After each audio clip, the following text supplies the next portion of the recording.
Ano mas mahirap i-drive, guys? Ang four wheels ba? O ang four-legged beast?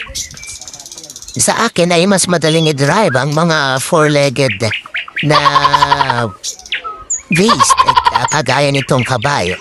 Kasi ang mga four wheels ay napakadaling i-drive. Subukan mong idiretso yan sa bangin, hindi diretso yung sasakyan.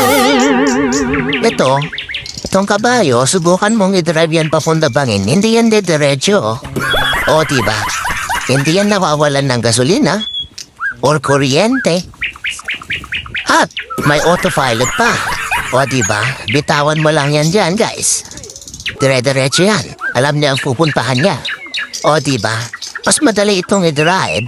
At pumunta nga ako dito sa Mount Romelo.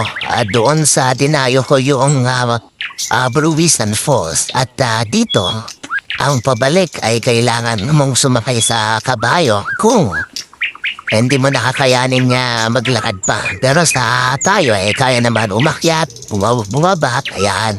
Pero dito kasi ay sobrang putik, kaya yan. Napakahirap, guys.